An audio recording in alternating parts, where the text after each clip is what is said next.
Estamos en el último día del año, 31 de diciembre, y hoy este programa ha querido hacer un repaso de lo que ha sido el año y también hacer algo que a los periodistas nos gusta mucho, que es contar historias, porque al fin y al cabo lo que solemos hacer es contar historias de la realidad y a veces algunas incluso de la ficción.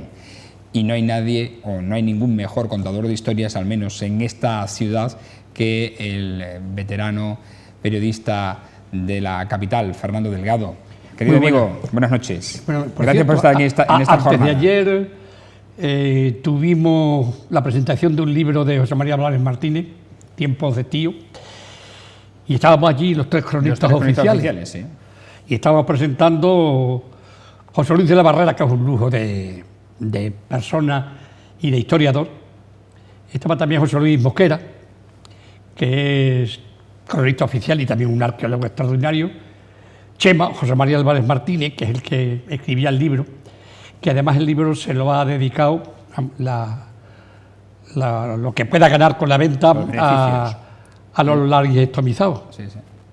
Y también estaba yo, que somos como de la familia. Eso decía que la palabra política hoy está un poquito...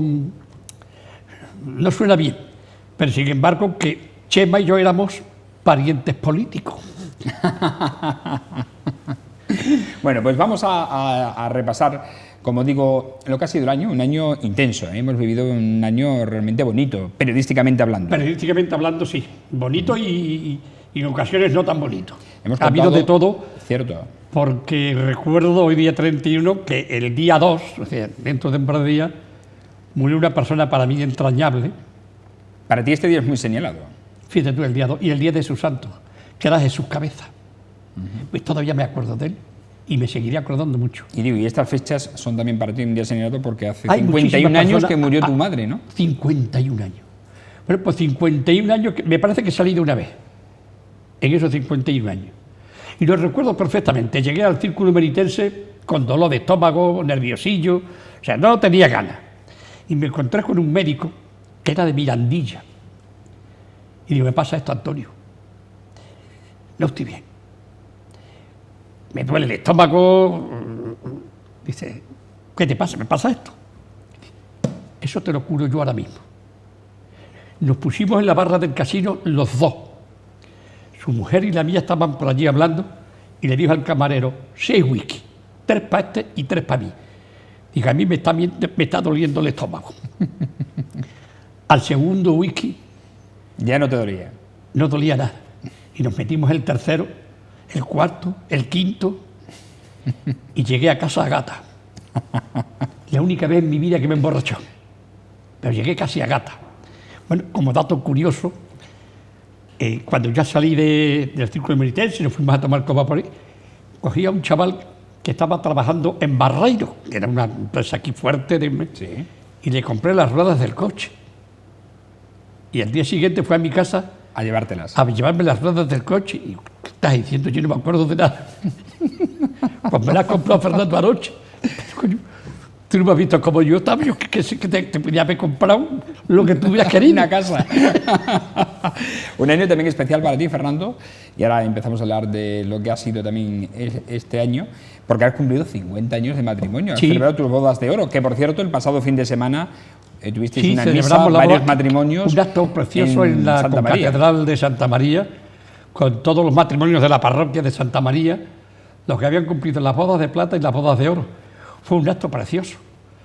Y después con mis hijos, con todos, y con una familia que para nosotros es como si fuera, que es el hermano de Paquita, es Adolfo y Vitusa, su mujer, pues estuvimos en un campo cerca de San Martín de Trevejo, que es una auténtica preciosidad, una preciosidad, y de lujo. Debe ser aquello caro, no lo sé porque lo pagaron mis hijos. Haces bien. Bueno, como decimos, un año realmente intenso, con 2 convocatorias de elecciones, al menos en la que nosotros hayamos participado. Si sumamos las catalanas son 3. Ha habido muchísimos cambios en el Ayuntamiento de Mérida, cambios en la Junta de Extremadura, regresó Guillermo Fernández Vara. El 15 la niña bonita para unos, para totalmente, otros para otros no. Yo creo que, por ejemplo, para Pedro Acedo ha sido el peor año, yo creo que de su vida. Derrota políticamente electoral, sí. Políticamente hablando. El derrota derrota electoral municipales, ahora también en las nacionales como número 3 que partía al Congreso, Antonio Reyes Osuna que volvía a la alcaldía, en este caso en política activa, viniendo de la Asamblea de Extremadura, y bueno, Guillermo Fernández Vara que retornaba de nuevo a la primera línea de fuego. ¿Cómo valoras todas estas idas y venidas, estos cambios que se han producido en este año que han sido interesantes? La irrupción, por cierto, de dos partidos políticos con una fuerza extraordinaria, Podemos y Ciudadanos. Es que para analizarlo es... Y este año ha sido muy importante. Para analizarlo es apasionante. Sí. Porque es que en Mérida, por ejemplo, en estas últimas elecciones, Ciudadanos y Podemos se han llevado más de 11.000 votos. Una barbaridad entre los dos, ciertamente. Que eso es una auténtica barbaridad. O sea, que si ahora mismo se hubieran celebrado, si extrapolamos, resulta que cualquiera de dos tendría entre 5 y 6 concejales. O sea, que es impensable lo que pueda ocurrir. Bueno, pero ya dentro de 4 años, Rodrigo Osuna tiene 4 años y medio prácticamente para enderezar el entuerto que pueden ser todos estos partidos. Que bienvenidos sean, porque ya está bien de tú o yo y tú. Está bien que haya, de la alternancia en el poder. Alternancia en el poder. Hombre, las cosas están francamente mal. Pero ninguno se apea, ¿eh? Ni Rajoy dice que se va, ni Pedro Sánchez dice que se va, aunque le apoyen y mira que es mejor que cambie. No.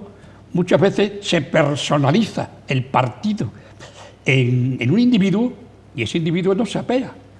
Pero es algo como Gómez de la Serna, un individuo que está imputado.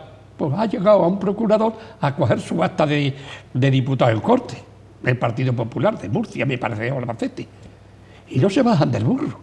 O sea que cuando cogen el machito, no lo quiere soltar nadie. Ciertamente. Es el poder más que el dinero. Y tenemos un año también, yo creo que apasionante, porque a ver si en este 2016, este que se nos presenta, a lo mejor hay otra convocatoria. No es nada bueno, políticamente hablando, no a es lo nada mejor hay otra convocatoria de elecciones generales y posiblemente también incluso de las catalanas, porque podemos tener dos convocatorias de elecciones durante no es nada bueno porque durante este año 2016. Es Cataluña, claro, es que cuando se habla de independencia o de que necesitan hacer un referéndum, la autodeterminación, pero si es que no existe una autodeterminación, cogerla en el diccionario. Cataluña no puede hacer una autodeterminación, porque no es ningún país. No lo es. Claro. Pero ya quieren también, por eso otra puede parte, condicionar. Los vascos. Yo le dije... Y los vascos dicen, hace muchos años, Fran, mucho. Me decía a mí un alto cargo de la policía, que estaba metido en los poderes generales y muy fuerte, me decía, la gente está pensando en la independencia del País Vasco. ¿Qué va? Donde está el meollo, donde está lo fuerte, es en Cataluña. Y ahí lo vemos. Y ya todo lo adelantó. Bueno, tuvimos también en su día el desafío soberanista del Plan Ibarretxe, ¿te acuerdas? En la época de Zapatero. Y al final se solucionó, llegó incluso al Parlamento. Sí, pero no con la fuerza que está teniendo lo de Cataluña. Ni muchísimo menos. Ni muchísimo menos. Y quizás la agenda de pactos y electoral de este 2016 puede estar marcada precisamente por eso. Si el día 9, yo lo he dicho al principio también en la picota de este programa, si el día 9 al final Mas sale investido presidente con el apoyo de la CUP, que salga. Y empiece el desafío soberanista, él ya ha comenzado a decir que va a aprovechar la ocasión de que no hay gobierno, de que ahora mismo hay una situación de interinidad del gobierno en funciones de Mariano Rajoy, para seguir adelante con su plan. Y a lo mejor ahora los dos grandes partidos... A los líderes de cada uno de los partidos políticos de Cataluña se hacen de cosa personal. Cuando habla la presidenta del Senado del gobierno de Cataluña, pues resulta que está hablando de la República Catalana. Una cosa que no existe. Pero esta señora sabe lo que es la República realmente, porque la República en España, lo que era la República al principio de los años 30, no tenía nada que ver con estos que hablan de República. La República fue un aire de libertad en este país tremendo. fue cuando al magisterio, por ejemplo, que se decía que pasan más hambre con un maestro de escuela, y era verdad, porque pagaban los ayuntamientos, y cuando el ayuntamiento no tenía dinero, no le podía pagar, y se tiraban meses y años sin cobrar. Vivían en la indigencia. Llega la República y los hace el sueldo estatal. Desde aquel momento, los maestros empezaban a respirar, a decir, todos los meses tengo un sueldo. Mejor o peor, pero tengo un sueldo. Tenía el voto la mujer. Hubo un aire de libertad en esa república tremenda. Y además eran muy religiosos. Los republicanos en cualquier parte del mundo son conservadores. Ahora yo no sé de estos republicanos que nos han salido, que no son republicanos, ni queriendo con lo que fue Lerroux, con lo que fue Azaña, con lo que fue Ibarruri, o con lo que fue Santiago Carrillo, que era un hombre con un sentimiento de nación tremenda.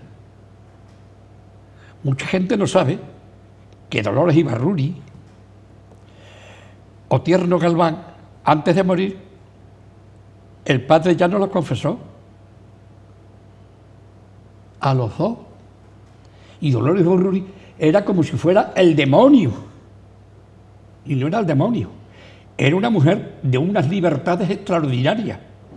Y una mujer que durante la Guerra Civil amparó a muchísimas monjas. Y las libró de muchas cosas. Después vinieron los kamikazes y los auténticos asesinos que ocurren en cualquier lugar y de cualquier partido, y cometieron los errores de aquello. Pero lo que es la República en sí, la República es partido político y un sentimiento político que no tiene nada que ver con lo que piensan algunos de romper España.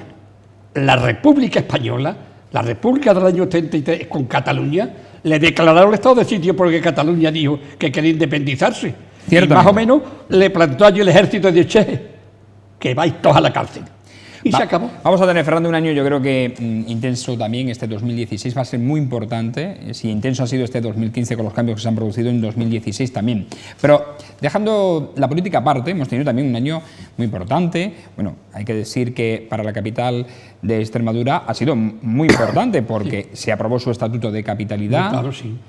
Y también obtuvo la candidatura para ser la capital iberoamericana de la cultura gastronómica, que será en este año 2016. Sí. Y Mérida va a tener un año muy importante en 2016. A ver qué actos se nos organizan, ¿no? Yo espero que por lo menos nosotros, Fran, esta televisión, donde yo estoy también en el radio, pues sea yo creo que vamos a despegar, Fran. Yo creo que sí. Yo ya tengo pensado hacer un programa aquí de fútbol, de toro. Pero de periodista. Tú solo no. De periodistas. Sí. ¿Me entiendes? De que hacer una tertulia de periodistas. Vamos a hacer, hay proyectos muy bonitos y yo creo que este año van a cuajar en 2016. Vamos a hacer cosas muy importantes en esta televisión con el objetivo indudablemente de entretenerles e informarles. Es el principio. Formar y entretener. Efectivamente, dentro de nuestra medida. Además, formar sí, porque aquí tenemos varios maestros que han sido formadores de muchísimas generaciones en esta ciudad.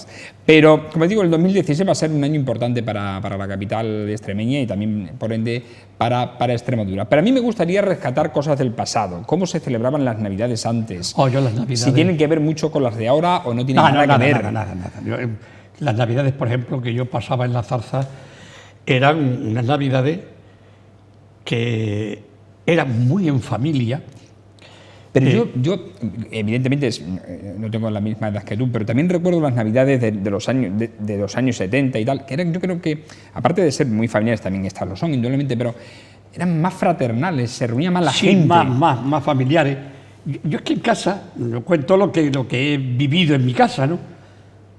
Jamás, ni mis hermanos o mis hijos, hemos salido jamás de casa en las Navidades. O sea, lo hacíamos en familia y después teníamos la costumbre, no en los años 70, que ya se desvirtuó un poco antes, de ir a la misa del gallo. Y después de la misa del gallo íbamos a tomar una copa. Bueno, la copa era la zarzaparrilla de aquella época, que era la Que ibas a la Coca-Cola misa actual. del gallo hasta aquí, de comida, de comer.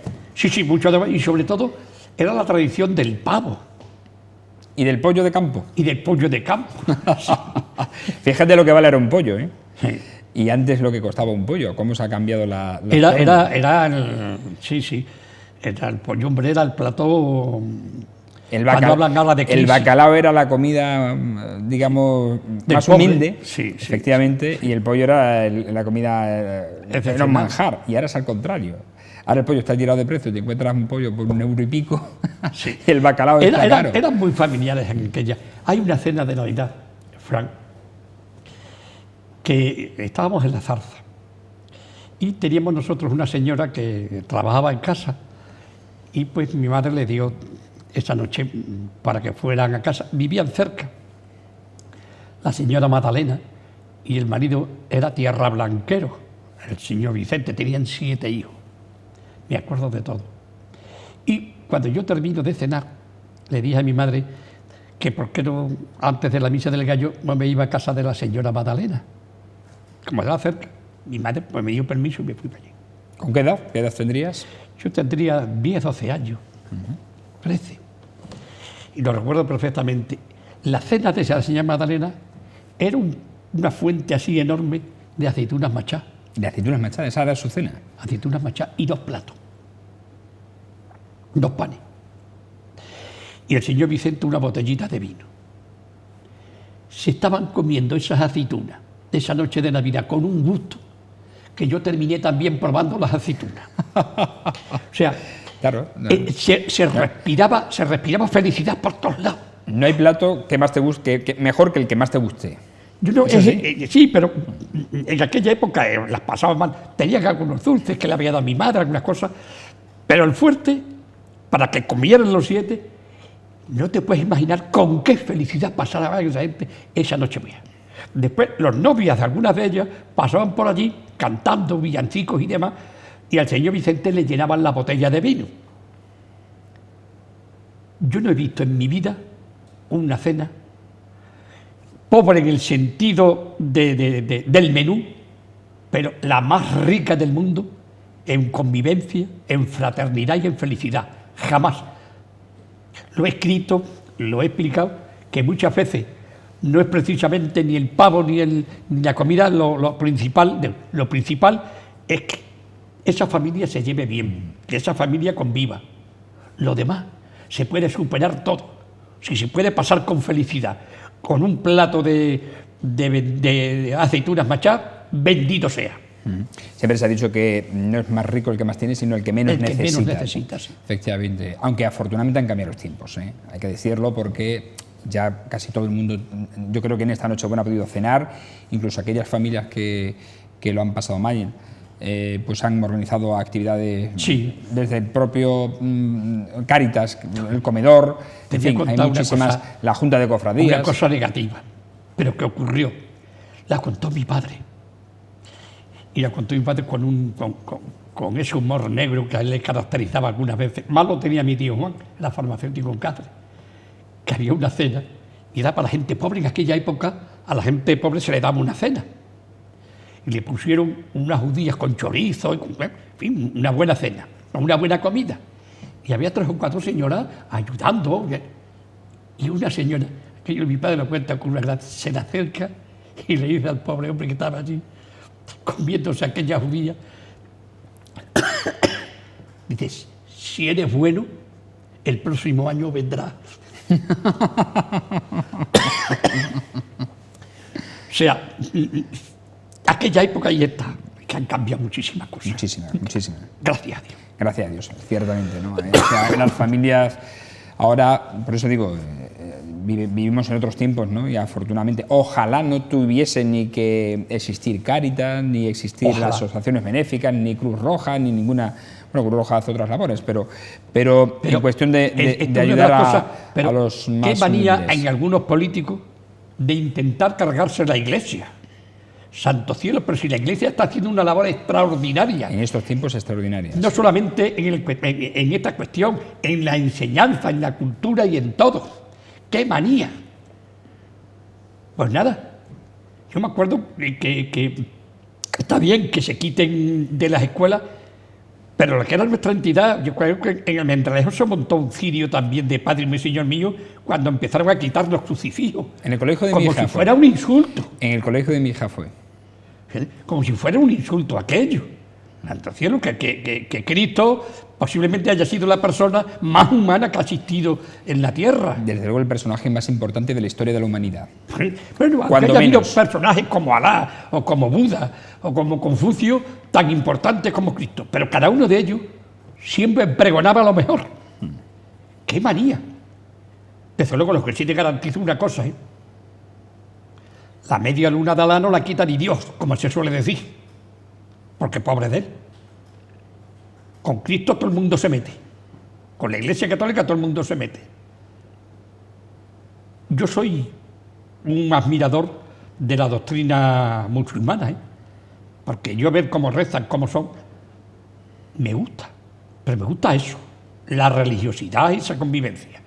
Lo demás, en todo asidio ha habido kamikaze para cometer con un terrorismo que no solamente es musulmán, que eso es una auténtica barbaridad, porque musulmanes hay millones que son extraordinarios. Claro. Igual que hay cristianos y también Lo los mismo hay. que los cristianos, Efectivamente. porque en época los cristianos también hemos sido kamikazes en el sentido malo, por ejemplo, con la Inquisición, y se llamaba la Santa Inquisición, sería la maldita Inquisición. Y las cruzadas, Claro. y bueno, si nos remontamos a la historia, O sea que, sería claro. tremendo.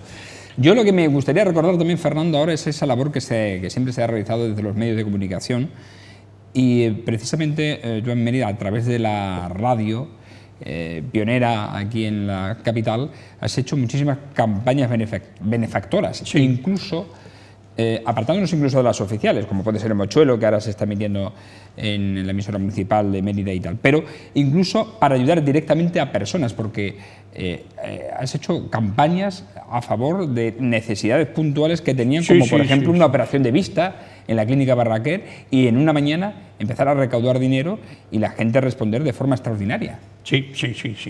Ya te siempre responde, Frank.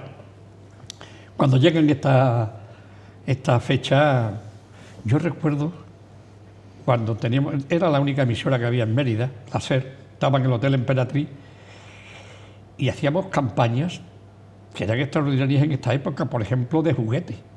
Había cientos de niños juguetes que tenían juguetes gracias a las campañas que hacíamos allí. Estaba Federico de las Heras, por ejemplo, que tenía unos almacenes que eran extraordinarios, y donde está actualmente la Casa de la Cultura, en la calle John Lennon. Esos son los almacenes, Galerías de las Heras. Está el Centro Cultural Con Cazaba. Federico y Ángel y Manuel, principalmente Federico y Manuel, daban cientos y cientos de regalos. Disha Spar con Juan Antonio Serrano, cientos y cientos de regalos. Los llevaban al Hotel Emperatriz, donde estaba la emisora, y allí los repartíamos. Y recuerdo la cara de un niño que viendo una bicicleta, para él era un mundo, era imposible poder conseguir una bicicleta. Mira, lo vi con esa carita, tendría 6 o 7 años. Digo, ¿te gusta? Y no me contestó por como diciendo, ¿cómo no me va a gustar? Vaya pregunta que me hace este. Pensaría, cogí la bicicleta, digo, llévatela. La cara de ese niño, que él le dice, es imposible que me estén dando una bicicleta, pero la cara de ese niño vale absolutamente, Frank, por todo. Una sonrisa de un niño, en un caso de esto, de juguetes o de cualquier otra cosa, darle la felicidad a un crío, eso es lo más importante que existe en este mundo. Ciertamente. Y has hecho, como digo, muchas campañas. De hecho, vamos a hacer próximamente una entrevista basada en una de esas campañas que se inició en una de esas campañas de solidaridad hacia una persona, hacia un niño. Sí. Pero no lo vamos a contar hoy. Hoy no lo vamos a contar, vamos a dejarlo para otro día. Pero habéis hecho una labor extraordinaria desde la radio en aquella época. Sí, claro. Bueno, tú también formabas parte de la SER. También. Claro, y hemos hecho campañas también. Era la única, yo cuando estaba aquí, claro, era la única emisora que había porque entonces se emitía en onda media. La frecuencia modulada no existía. Por lo tanto, solamente existía la SER. No existía otra cadena, porque existía la COPE, que no sé cómo se llamaba, que era en Badajoz, Pero, era Radio Popular. Radio Popular, efectivamente. Y solamente era para dos, pero no tenía más trascendencia. Al hacer es que cogía absolutamente, tenía en Almendralejo, en Mérida, en Cáceres, en Plasencia, en Navalmoral, tenía sus delegaciones, más fuerte en Mérida, con emisora incluida. Pero claro, llegábamos a todos sitios solamente nosotros, pero los periodistas de aquella época, entre los que tú te encontrabas, como Preciado, qué sé yo, Francisco de Borja en Cáceres, ahí se volcaba todo el mundo en cualquier momento. Y estábamos mañana, tarde y noche. Yo te puedo contar anécdotas curiosísimas de aquella época. Bueno, tanto que en tu época incluso la radio la tenías en casa, en la habitación, ¿no? Cállate, hombre. Y me pasé una consola enorme, de esos de botones, no cabía, y la tenía en mi dormitorio. Como me tenía que levantar por la mañana temprano, a las 7 de la mañana, para dar a nivel nacional las noticias más importantes de la región y la temperatura. Lo que se llamaba la ronda de temperaturas en aquella época. Hasta Vamos, que la hacía en pijama, ¿no? La hacías en pijama. Claro. Pero lo curioso es que cuando llegó un director, esto fue con Julio Lecompra, llegó un nuevo director, Fernando Machado, que era dueño, su padre, de Radio Sevilla, y la familia Machado de toda Andalucía. De toda Andalucía, cierto. De toda Andalucía. Venía con un poder tremendo. Y no sé por qué vino con su mujer, que estaba casada con una Oforne. Este Machado era de esos, el clásico señorito andaluz. Y la señorita, y vinieron a Mérida, y yo los invité a comer al Tiro de Pichón. Y se lo presenté a Luis García de la Puente y García de Blanes. Y lo sentó en una mesa para comer, y en la mesa estaba el alcalde de Badajoz, estaba el presidente de la Diputación, estaba el gobernador civil Santalaya de la Calle, que una de sus hijas se casó con un primo hermano mío. En fin, estaban las autoridades regionales allí en el Tiro de Pichón. Al día siguiente tenía un Itame que era lo último modelo que había para la radio, que era pequeñito así, y se llevaron la consola. Para que nuestra audiencia lo conozca, mi Itame era un aparatito que era el que servía para conectarte y para poder emitir desde donde querías. Era como una caja de zapatos para sí, más o menos. Y de la pedazo consola aquella al aparatito, sí. ¿no? Te digo una cosa, yo no sé dónde estará esa consola. Se lo he preguntado algunas veces. Me imagino que estará en algún sitio, pero me encantaría tenerla. Sí. Porque ya no sirve para nada. Ya, bueno, ni el Itame tampoco sirve. Tampoco, ya no. Ya es todo. Ya es tecnología digital todo, efectivamente. Sí, y teníamos, bueno, tú no te acordarás, yo no sé si te acuerdas, pero cuando yo radiaba los partidos, era con un teléfono de magneto, de los de vuelta, y tú oías, pero tú no te oías que podías radiar el partido y no sabes si se estaba retransmitiendo o no. Si estaba llegando o no. Claro, porque no había teléfonos para eso y la de magneto. Yo he retransmitido partidos desde el Francisco de la Era con el único teléfono que había, que era arriba en la cabina. Sí, sí. Y ahí los periodistas nos alternábamos para ir cogiendo el teléfono según te fuera llamando. Oye, el de no sé qué. Yo en aquel fui corresponsal deportivo de Radio Cadena Española. Sí, sí. Fíjate, que era la cadena pública comercial de Radio Cadena Española. No, yo estuve de corresponsal de muchas cosas. De la agencia Mencheta. De la agencia Mencheta. También. Yo era corresponsal de la agencia Mencheta. Yo he hecho periodismo deportivo. No era mi fuerte, pero lo he hecho de también. Prensa, del periódico. Y era con un teléfono, te tenía que llamar y decía, fulanito, que te llaman. Sí. Ibas para allá y en ese momento ibas narrando, ibas contando en ese carrusel que había extremeño de la época, es que era lo que sucedía. Son épocas. Yo me acuerdo de los partidos de fútbol aquí en Mérida. Digo como periodista, en el periódico Hoy. Veía el partido, me tenía que ir a la redacción después y escribir en la máquina, en la clásica máquina de la Hispano Olivetti. Tenía que esperar al fotógrafo. Venía el fotógrafo y teníamos que seleccionar la fotografía y ponerle el pie de página.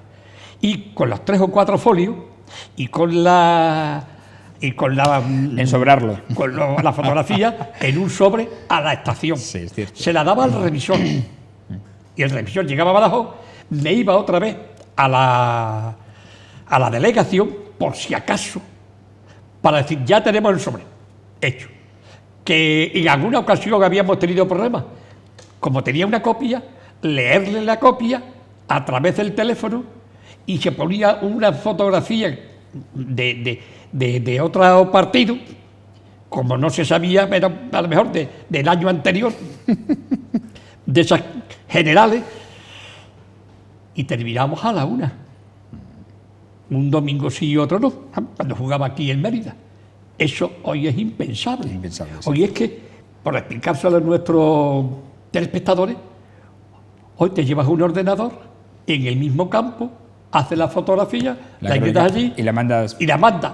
Has terminado el fútbol y a los 15 segundos ya está en el periódico.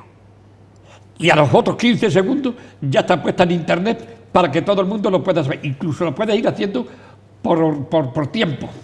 Ciertamente. O sea que Sí. ha cambiado esto de una manera... Totalmente. Yo en aquella época también he sido durante un tiempo corresponsal del diario Hoy, me lo dejó Eugenio Grajera. Sí. Europa Press también, lo tuve un También, tiempo. sí. En todos pagaban muy bien, por cierto. No había un duro nunca. En la agencia Pecheta, en Radio Cadena Española. Bueno, Nada. ¿el qué, perdona? Que no, yo no creo que haber recibido... Nada. Yo creo que pagaban, te mandaban el dinero que podía costarte el teléfono, Sí, algo así. que era... Era vocación, totalmente vocacional. Sí, ciertamente. totalmente. Era vocacional. Pero eran tiempos muy bonitos, porque así se curtía la gente. Vamos a acabar, tenemos que acabar ya porque se nos ha ido el tiempo. Vamos a desear un feliz 2016 a la audiencia. Vamos a entrar ya mismo en un nuevo año. En un año en el que, como hemos dicho al principio, va a ser muy bonito, va a ser apasionante también, periodísticamente hablando, y creo que también profesionalmente, con los proyectos que hay en cartera, del que esperemos se cumplan todos, sobre todo la capitalidad gastronómica, que esperemos que a la ciudad de Mérida le dé un reporte importante, Así lo esperamos. tanto en turismo como gastronómicamente, para que el sector también lo disfrute y podamos contar con un sector más profesionalizado Estaremos al y tanto. mucho mejor, ¿vale? Bueno, pues yo simplemente desearle a todos los meritenses, no solamente como meritense y como cronista oficial, sino como persona a todos, no solamente a los emeritenses, sino a aquellos que nos están viendo en Emerita Televisión. Ya aprovecho para decir... Extremeña. Televisión Extremeña. Sí. Bueno, esto de los nombres para mí eso es terrible, porque me confundo de una manera continua. Televisión Extremeña, y aprovecho también de radio.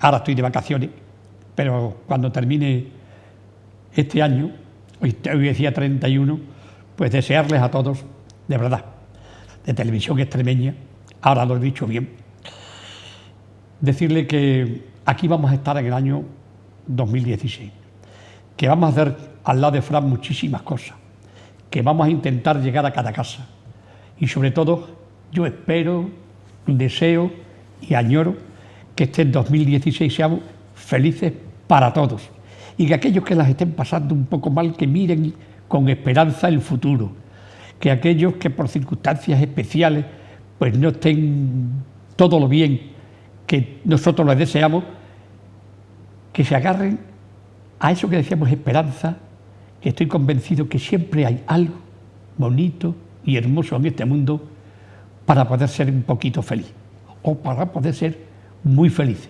Nosotros le deseamos la mayor felicidad a Mérida, a su comarca, a todas las Vegas altas y bajas que hay de Televisión Extremeña, nuestro más ferviente y deseo de un año 2016 con muchísima felicidad. A todos, muchísimas gracias por habernos escuchado durante este 2015, pero les deseamos lo mejor en el 2016. Pues así acabamos. Estupenda la felicitación. Se te ha olvidado Tierra de Barros, que nos ven mucho en Santa Marta, en Almendralejo, en Villafranca, sí, también en esta zona. Desearles, como dice Fernando, un feliz 2016. Esperamos cumplir con nuestro objetivo, que no es otro que el que hemos dicho al comienzo del programa, que es entretener, informar y, en la medida de las posibilidades, formar también con esta televisión, de la que, por cierto, es la única del entorno que se dedica de 24 horas sobre 24 horas a la información de Nosotros somos como la religión católica, la única y verdadera. Terminamos, señores. Que tengan una feliz entrada de año, disfruten mucho de este año 2016. Nosotros queremos acompañarles en este viaje. Fernando, nos vemos. Nos vemos. Un abrazo, amigo. Y a ustedes desearles, pues eso, un venturoso año 2016.